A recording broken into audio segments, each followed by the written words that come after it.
Olá, estamos começando mais um Conexões na Ponta do Giz. Aquele momento em que você, professor, você, professora, já fica aí ansioso, esperando por mais um programa, porque tenho certeza já entrou na sua rotina semanal, até porque é aquele momento que nós tomamos aquele cafezinho na hora do intervalo, aquele encontro com o colega no corredor da escola para colocar os assuntos da escola em dia. A Rádio Corredor, que todo mundo comenta o que está acontecendo na escola. E é sobre esse ambiente escolar que nós vamos conversar no nosso programa de hoje, no nosso bate-papo de hoje. Existe um profissional dentro da estrutura da escola que muitas vezes o seu trabalho de escuta, mediação, acolhimento, direcionamento fica na invisibilidade. E o nosso programa de hoje vai dar justamente visibilidade ao trabalho desta profissional, dentro da unidade escolar. E para falar sobre esse assunto de hoje, que é a visibilidade na invisibilidade do trabalho do coordenador pedagógico, da coordenadora pedagógica, que nós convidamos aqui a coordenadora Cristiane, que está aqui hoje conosco. Cristiane, muito obrigado por atender aqui ao nosso convite da TV Conexões para estar aqui hoje conosco. E nesse primeiro momento, Cristiane, eu sempre peço para que os meus convidados, convidada no seu caso, né, se apresente para os nossos telespectadores aqui, para que eles possam lhe conhecer um pouco mais. Fique à vontade. Boa tarde, gente. Eu sou Cristiane Santos, gosto de ser chamada de Cris, e eu sou coordenadora há um pouco mais de um ano na rede estadual. Minha trajetória na educação começa há 18 anos atrás. Atuei com ensino fundamental, sou professora também de história, e aí depois eu fui seguindo o caminho, né, da coordenação. No entanto, eu não deixei a sala de aula. No turno matutino eu continuo atuando como professora, mas à tarde e à noite eu atuo como coordenadora pedagógica no Colégio Rotary, atualmente há 1 ano e 3 meses. Que maravilha! E é justamente sobre isso que a gente quer conversar, Cristiane, porque muita gente não entende o trabalho, o dia a dia de uma coordenação pedagógica, né? Como é que você define um trabalho de uma coordenadora pedagógica? Como é o seu dia a dia, um dia a dia comum dentro da escola? Bom, importante a sua pergunta, Hervel, até porque muita gente associa o trabalho da coordenação apenas como um trabalho burocrático ou administrativo. E o trabalho da coordenação, ele perpassa vários setores da escola. É o trabalho do diálogo com o estudante, o diálogo com o professor, a escuta com as famílias, a organização de planejamento, acompanhamento das aprendizagens dos estudantes. Então, tudo isso faz parte da rotina de um coordenador. Ele é quem faz o link entre a gestão da escola, os professores, estudantes e família. Então, é um papel fundamental para que a estrutura da escola funcione de forma adequada. Porque muita gente pensa que o seu trabalho está restrito às reuniões de coordenação e de planejamento, né? Existem outras atividades que fazem parte desse seu dia a dia. Você poderia citar algumas delas, além dessas? Pronto, exatamente. Além dessa organização e planejamento e reuniões, nós participamos ativamente da escuta com os estudantes, né, que é, na verdade, o nosso público mais importante, né? A escola só existe porque existe estudante. Então, ali, às vezes, tem uma demanda da família, uma questão social envolvida, uma vulnerabilidade, uma dificuldade de aprendizagem, e aí a gente precisa estar ali escutando o estudante para fazer essa mediação entre professores e estudantes. E o que você acredita que esse trabalho de vocês é tão invisibilizado diante de tantas demandas e de tanta importância que ele tem em estar fazendo essa ponte entre a gestão, os professores, a comunidade, e mesmo assim a sensação que a gente tem é que o trabalho do coordenador, da coordenadora, acaba passando por esse viés da invisibilidade? O coordenador pedagógico, por muito tempo, foi visto como um supervisor, né? Aquela pessoa que tinha ali o papel de supervisionar os professores, tinha uma imagem de controle. E na rede estadual, principalmente, por muito tempo, foi uma carreira que ficou negligenciada, não existia muito concurso, não tinha um coordenador na escola, muita dessa parte era feita apenas pela gestão. E aí, quando aparece a figura do coordenador, e agora fortalecendo ainda mais, né, a categoria, porque entraram bastante coordenadores aí dos últimos anos, de 2019 para cá, o governo do estado tem valorizado essa carreira de coordenador.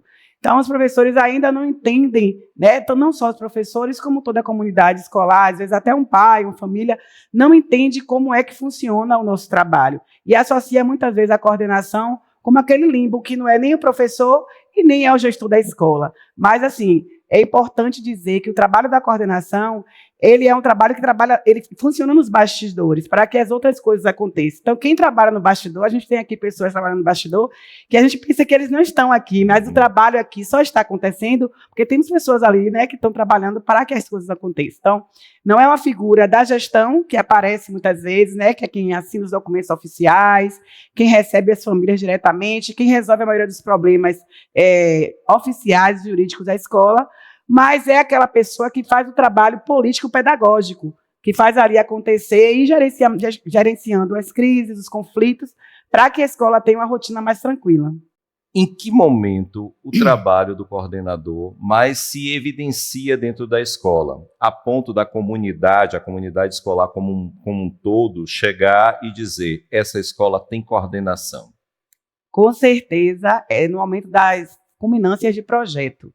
Os projetos eles só acontecem na escola quando há articulação da coordenação pedagógica. Os professores trazem muitas ideias, mas eles não conseguem amarrar essas ideias com seus pares para que isso aconteça, né? Então, assim, o papel da coordenação é pegar essas ideias, articular com as outras áreas, com os outros professores, de forma que isso se torne uma identidade da escola. Então, no momento das culminâncias de projeto, é quando fica evidente a existência do coordenador pedagógico. Então, naquele momento em que o projeto ele se torna um projeto exitoso, com grande visibilidade, fica evidente aí essa atuação do coordenador pedagógico daquela comunidade. Mesmo que ele não esteja aparecendo ali nos holofotes, ficou claro que houve esse trabalho do coordenador, da coordenadora ali para a efetividade daquele projeto. Exatamente. Como eu falei, a gente trabalha nos bastidores, e no momento que esses projetos eles tornam, né, possíveis, eles acontecem na escola, é quando todo mundo vai lembrar ali que teve aquela figura que articulou tanto com os professores, quanto os estudantes, quanto as famílias e a gestão, né? Todo mundo vai fazer uma referência ali que em algum momento tinha aquela pessoa que fazia o elo, que era o coordenador pedagógico. Uma outra frente muito importante do trabalho do coordenador, que muitas vezes também não é valorizado, é a formação continuada dos professores, né? De que maneira o trabalho do coordenador se efetiva nessa formação continuada? Na rede estadual, acontece às terças-feiras com o pessoal da área de humanas, quarta o pessoal de linguagem, quinta-feira o pessoal de ciências da natureza e matemática. A gente percebe que não há uma ligação, né, desses grupos, então quem faz essa ligação e aí faz essa checagem do que é que esses professores estão necessitando, qual é a demanda daquele professor, qual aquela área de aprendizagem que está precisando ali de um reforço, talvez uma atualização, né, da metodologia, da didática do professor.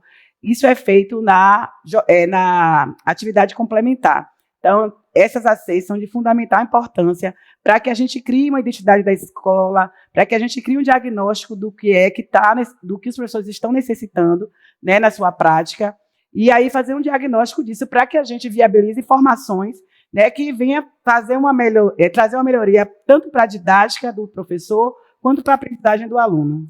E antes disso, né, logo no começo do ano, o papel de vocês é evidente e necessário na jornada pedagógica, não é isso? Exatamente. O que acontece numa jornada pedagógica que faz com que a presença de um coordenador seja de extrema importância? A jornada pedagógica é onde é pensado todo o ano letivo, né? Ali a gente pega o calendário externo, né, que é o calendário de rede, e a gente vai fazer as adaptações ao calendário interno da nossa unidade escolar. É nesse momento que ali é colocado a construção dos projetos da escola, os métodos de avaliação, os instrumentos de avaliação da unidade escolar, Naquele momento também é feito uma reflexão do que aconteceu no ano anterior, para que, através do diagnóstico do ano anterior, no ano seguinte, haja uma correção, né, do que não deu certo, ou então a gente repetir as ações que deram certo no ano letivo anterior. Então, o momento da jornada pedagógica é um momento fundamental para que se construam, né, ações, pensem em ações, em projetos que vá fazer todo o planejamento do ano letivo. Um momento importante de reflexão, né, para se pensar o ano, e lembrando tudo que nesse planejamento nada é engessado, não é isso, Cris? Tudo que é pensado ali é revisto, repensado, a depender da circunstância do desenvolvimento do ano letivo. Exatamente, a palavra flexibilidade, ela precisa fazer parte do cotidiano escolar. A gente não fala de improviso, né? Mas é preciso ser até porque o início do ano é feito um diagnóstico daquele público da escola, e como esses estudantes estão, como é que está a aprendizagem daqueles estudantes, e através disso, às vezes, uma coisa que você planejou no início do ano, você vai ver que ali no decorrer do ano não vai ser possível aplicar daquela forma que foi planejado, e aí vai ter que fazer caminhos, né, para que a gente alcance o objetivo, não da mesma forma que a gente planejou no início, mas sendo flexível, né? Então, às vezes, a gente percebe que ali tentou uma estratégia, não está dando certo, precisa de uma nova estratégia, nisso a gente ouve os professores, né? Ouve o que é que tem de proposta, pesquisa. Então, nesse ponto, a formação ela é de principal importância para a gente, porque é através dessa pesquisa, das inovações, né? A tecnologia, a gente pode citar aqui como uma coisa fundamental hoje, que provavelmente não fez parte da minha formação, como eu falei no início, há 18 anos atrás eu comecei a minha jornada na educação, provavelmente da sua também não, mas essa formação continuada, essa pesquisa necessária, é o que faz a gente, no meio do caminho, ser flexível e fazer acontecer, né, as ideias, a valorização do que a gente tem como produto final, que é a educação de qualidade. Principalmente num momento como esse, né, como você bem está colocando, né, nós vemos de uma geração em que nós passamos por essa transição do analógico, né, para o digital, e temos que lidar com uma geração que já vive num mundo totalmente digital, caminhando aí para um mundo cibernético, né, principalmente com o advento das inteligências artificiais, que hoje é um grande desafio dentro das escolas. Como é que o trabalho do coordenador ele pode auxiliar nessa gestão desse conflito, né, dessa relação professor-aluno, não só de conflitos interpessoais, mas também nessa mediação quanto à utilização dessas novas tecnologias? A gente está numa geração, como você falou, uma geração que ela já nasceu, né? Muitos estudantes já nasceram com acesso à tecnologia que a gente não tinha acesso. Na nossa época, a gente ia para a biblioteca pesquisar, copiar, e hoje esse pessoal está ali com um toque na tela, ele já tem todas as informações. Isso tem também se apresentado como um grande desafio para muitos professores que não têm a habilidade, né, de utilizar essas tecnologias. E aí a coordenação ela tem um papel importante de se colocar como mediadora, até de auxiliar esse professor para que ele use essas tecnologias, né? A gente hoje tem a maioria das escolas da rede estadual conectadas. Hoje eu vi até uma matéria de que acho que 94% das nossas escolas estão conectadas. Então isso é importante, é uma ferramenta que não pode ser abolida, né, do nosso dia a dia escolar. A gente tem aí o impedimento do celular na unidade escolar, com a ressalva de que isso possa ser utilizado como uma ferramenta pedagógica. Então, a tecnologia ela vem para nos ajudar. E vencer esse paradigma, né, a resistência do professor dessa atualização, porque a gente torna também as aulas mais interessantes. Você vê uma imagem, um filme ali, colocar uma música, trazer e materializar aquilo que a gente só via em texto, né, com os livros, às vezes nem configura, às vezes era uma xerox ali, preto e branco. Então, essa parte assim, lúdica, ela torna a aprendizagem mais interessante. E aí é uma função do coordenador trazer esse outro olhar, né? Às vezes a gente não tem a experiência e a habilidade daquela disciplina, né? Física, química, matemática, mas a gente tem a vivência ali de entender de didática, né? Então você pode ali apresentar uma solução tecnológica que vai enriquecer ali a didática do professor, a jornada dele ali, a apresentação do conteúdo. Há um limite da atuação do pedagógico e do administrativo? Boa pergunta. Existe sim um limite, a gente precisa definir isso. Existe uma confusão muito grande, né, do que o coordenador faz, do que a gestão faz, do que o auxiliar administrativo faz. É preciso deixar claro que a função do coordenador é uma função pedagógica, assim como a função do professor é uma função pedagógica. Eu não posso exigir que o professor cuide da parte administrativa da escola, da mesma forma que não é função do coordenador cuidar da parte administrativa da escola. Agora, se é uma coisa administrativa que vai influenciar no pedagógico, por exemplo, o professor ele faz a apostila dele, ele faz a prova dele, essa é a parte administrativa que vai influenciar no pedagógico do professor. Então, se é uma parte administrativa que ela está linkada com o trabalho pedagógico do coordenador, como preparar uma reunião, preparar uma planilha da aprendizagem ali, né, dos níveis de aprendizagem, preparar um slide de AC, de repente ali pesquisar uma metodologia que traga uma apresentação de uma aula mais interessante. Isso aí é um trabalho do coordenador porque ele tem a ver com o resultado pedagógico. Você já disse aí um pouco na sua fala, né, desse papel da escuta que o coordenador faz, não só com os estudantes, mas também com os professores. Isso demonstra uma sensibilidade por parte desse profissional que é o coordenador, a coordenadora pedagógica, como é o seu caso. Mas como você vê a sobrecarga? Há uma sobrecarga hoje que acaba tanto de trabalho quanto de exigência, tanto do profissional quanto do estudante, que acaba atrapalhando esse processo de ensino-aprendizagem? Você consegue perceber isso e já pensou em alguma alternativa de intervenção nesse caso? Bom, Evelto, esse aí é o grande desafio, né? Que eu acredito que a maioria dos funcionários públicos eles atravessam uma sobrecarga de trabalho.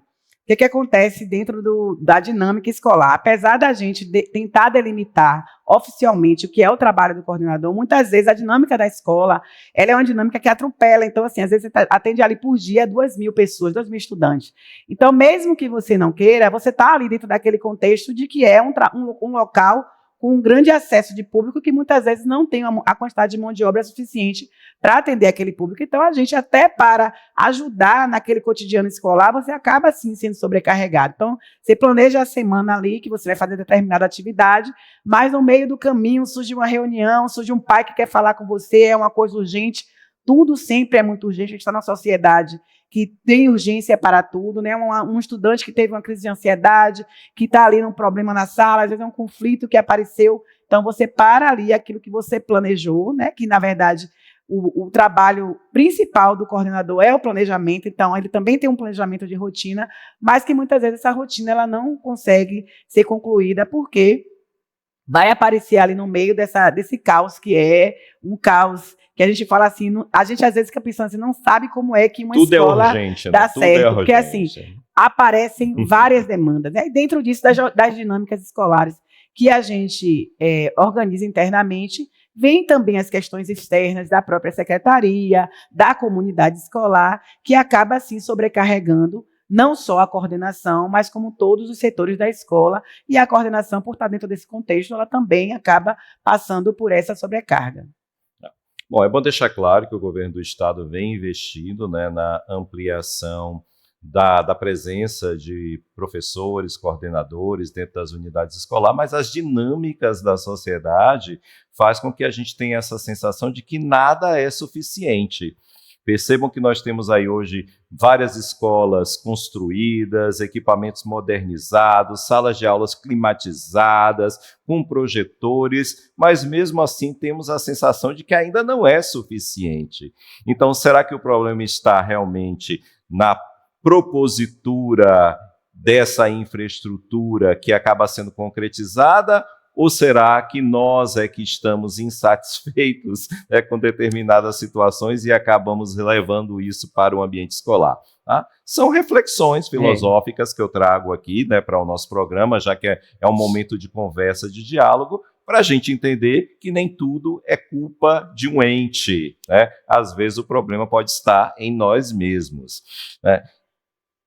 Mudando um pouco aqui de assunto, eu queria fazer um recorte sobre essa claro, sua fala. Claro, por favor, fique à vontade. a escola, ela é um reflexo da sociedade, né? A gente tem na escola um pedaço da sociedade. Então, você tem uma sociedade que hoje ela está impaciente, ela está nervosa, ela está adoecida mentalmente, né? Ela está ansiosa, ela quer tudo para ontem, as pessoas estão insatisfeitas com tudo. Então, assim, a gente hoje realmente tem uma estrutura muito melhor, né? Eu já fiz comparações de como era a nossa época de escola, com certeza. Hoje nós temos uma realidade muito melhor, mas ainda assim o ser humano está nessa busca desesperada e a gente está dentro de uma sociedade que, por si só, é uma sociedade adoecida. Os números aí de pessoas com problema de saúde mental assustam, né? E a escola, ela não está fora desse contexto, ela também sofre disso, tanto quanto com os entes internos, quanto a comunidade que a gente atende. Então, assim, as questões sociais, elas influenciam sim na escola.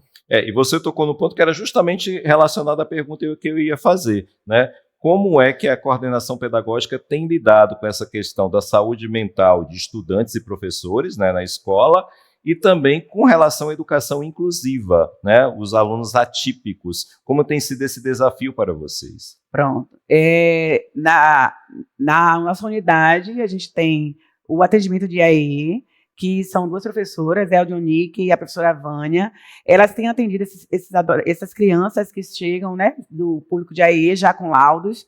A gente tem enfrentado um grande problema agora, porque recentemente nós recebemos alunos do 6º ano, e além da questão de ser um público novo, que a escola não estava acostumada, né? Muitos professores já têm muito tempo que estão assim, esses estudantes na escola, vem aí uma carga muito grande agora de estudantes que têm laudos de pessoas com deficiência. E aí esse encaminhamento é feito. Ontem à tarde, por exemplo, eu tive uma reunião com os pais do 6º ano para acalmá-los com relação, né, à dinâmica da escola e também para trazer um reflexo de aprendizagem. Porque o que foi que aconteceu?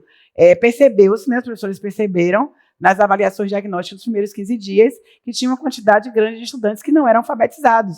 Então, esses estudantes deveriam ser alfabetizados até o 5º ano, né, que é a idade ali, o tempo máximo, que é no ensino fundamental, na rede municipal. Isso não foi feito. Esses estudantes hoje chegam na rede estadual, no 6º ano, sem aquela habilidade básica que é a alfabetização. Então, a gente reuniu uma quantidade de pais, né, foram chamados, e aí eu fiz uma reunião para orientá-los como lidar com isso. Vamos oferecer também um suporte lá de reforço escolar, orientação, né, pedagógica dentro do programa Educa Mais, para que esses estudantes eles tenham ali pelo menos um avanço, de forma que eles cheguem próximo do que seria ideal para um estudante de 6º ano. Está vendo como é importante o trabalho do coordenador dentro da escola? Imagine a escola sem um coordenador pedagógico. Talvez você não tenha se dado conta até agora, porque depois que você assistir esse programa, você vai valorizar ainda mais o seu coordenador, a sua coordenadora aí da sua unidade escolar. Cris, que maravilha esse bate-papo com você, mas nosso tempo, lamentavelmente, está chegando ao fim. Mas se você está gostando de Cris, quer que ela volte aqui para a gente continuar tratando desse assunto, interaja aí nas nossas redes. Ainda não segue a TV Conexões da Estação do Saber? Clique aí no sininho do YouTube e começa a seguir a gente para ficar bem informado. Acesse também a nossa plataforma de conteúdos pedagógicos. O QR Code vai aparecer aí na sua tela, onde tudo aquilo que nós produzimos aqui tem uma intencionalidade pedagógica. E você, professor, você, professora, poderá utilizar esse conteúdo na sua sala de aula. Nós estamos aqui para poder auxiliá-lo. Quer aparecer aqui na TV Conexões? Você tem uma história boa para poder contar? Entre em contato conosco. Nós estamos aqui com o canal aberto para poder contar a sua história, a sua experiência exitosa. Aqui você tem vez, aqui você tem voz, na TV Conexões. Cris, para finalizar então a nossa conversa, então, que mensagem, que conselhos você deixa para quem está nos ouvindo, para poder valorizar e dar cada vez mais o crédito necessário, essa visibilidade que o coordenador pedagógico precisa ter de valorização dentro da unidade escolar? Quero me dirigir agora a você, querido professor, que no geral é aqui o nosso objetivo, né? Acolher as demandas de vocês e assim esclarecer, que vocês nos enxerguem como parceiros. A coordenação pedagógica, ela é parceira do professor, ela está aqui para escutar o professor e muitas vezes vocês têm ideias maravilhosas que você guarda aí dentro da sua cabecinha, divida com o coordenador, tente viabilizar isso, porque uma escola em que a coordenação, gestão e professores trabalham junto é uma escola viva, é uma escola potente, é uma escola que oferece uma educação transformadora. E assim, eu quero me colocar agora para os meus colegas do Rotary, que vocês sejam em mim sempre uma parceira, a escuta ela é contínua, né? Assim, no momento, se eu não puder ajudar, não tiver aquela informação, eu vou atrás, e aí vocês sabem que vocês podem contar comigo. Obrigada a todos por terem nos assistido e um abraço. Espero que todas as coordenadoras do estado se sintam agora representadas, porque essa mensagem aí também, viu, vai para todos os professores das outras escolas também, viu? Enxergue no seu coordenador, na sua coordenadora, um parceiro, porque assim a dinâmica da escola funcionará cada vez melhor, tá bom? Gente, estamos chegando ao fim, mais um Conexões na Ponta do Giz, mas não quer dizer que não tem mais, viu? Continue nos acompanhando. Até o próximo. Tchau!